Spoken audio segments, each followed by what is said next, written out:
9 months after its release, I rewatched the Academy Award-winning movie La La Land. I had seen the film in a theater and enjoyed it immensely, shedding tears during the powerful ending.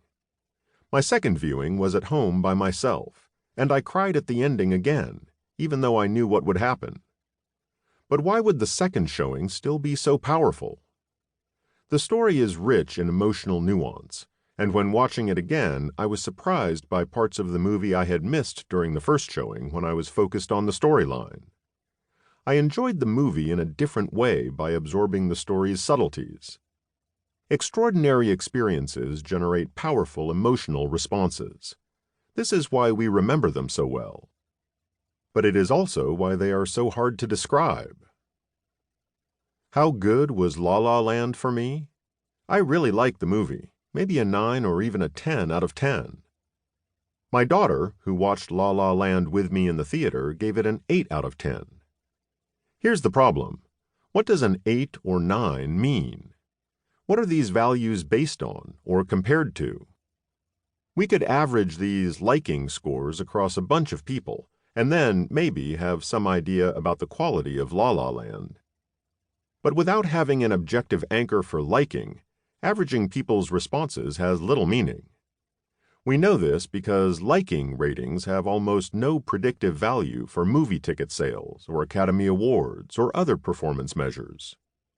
The subjective poorly predicts the objective. As social creatures, people try to fit in by saying the right thing. This causes another problem.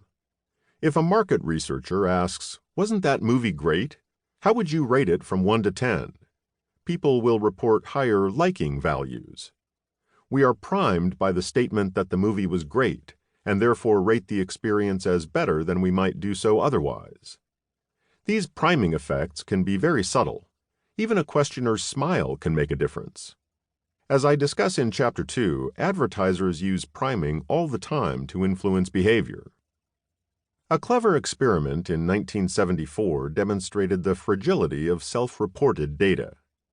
Researchers from the University of British Columbia and the State University of New York in Stony Brook asked heterosexual male participants to report their attraction to a female research assistant. In the control condition, the men completed a questionnaire after crossing a sturdy bridge a few feet over a small stream. Like most young straight guys would, they reported moderately high attraction to the research assistant. In the treatment condition, the attraction question was asked after participants crossed a suspension bridge high above a deep ravine.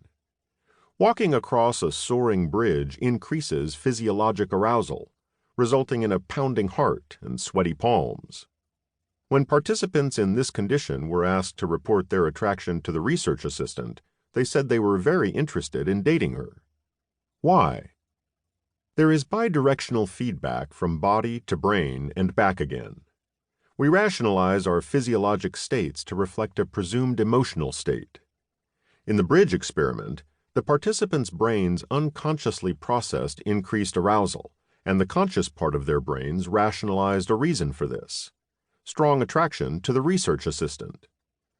The clever design of this experiment hid the bridge in plain sight, so participants did not associate their arousal with being suspended far above the earth. This is known as the misattribution of arousal, and studies show we fall prey to it all the time. So if one is highly aroused, or for that matter under-aroused, after an experience and asked to explain this, their conscious brain will rationalize an answer that may have nothing to do with the physiologic response. I'll put a finer point on this. Some of my experiments measure neurophysiologic responses in animals. The BBC asked me to design an experiment to measure the neurobiology of cross-species animal friendships. They flew me to Arkansas, where I drove to an animal refuge in the Ozark Mountains. I would be taking blood samples, so I needed dry ice to freeze the plasma I would extract. Before filming, I loaded 50 pounds of dry ice into a disposable ice chest I'd bought at Walmart and put it in the trunk of my rented car.